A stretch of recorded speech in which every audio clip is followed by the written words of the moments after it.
100 godina Srbija je bila jedna od 15 zemalja u svetu koja je imala vojne letelice i jedna od prvih koja ih je koristila u borbenim dejstvima.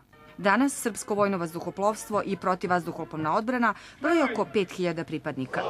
U periodu koji je pred nama, čvrsto oslonjeni na naše vojničke tradicije, udruženim snagama radit ćemo na jačanju operativnih sposobnosti i modernizaciji vazduhoplovstva i protiv vazduhoplovne odbrane. Raspolažu sa 100 letelica, od kojih je polovina u letnom stanju.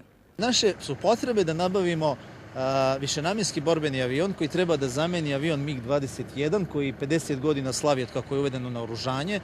Drugo je da dopunimo radarsku sliku i da kupimo određen broj radara koji će obezbediti da vazdušni prostor iznad Republike Srbije i na prilazima kontrolišemo, odnosno da vidimo.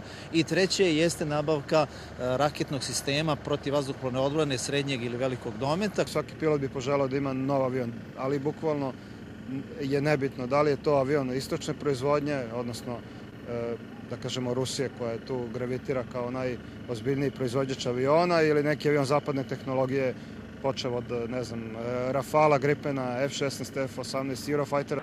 Za kupovinu eskadrile novih višenamenskih borbenih aviona, za što postoji skupštinska odluka, kako se procenjuje, potrebno je obezbediti milijardu evra.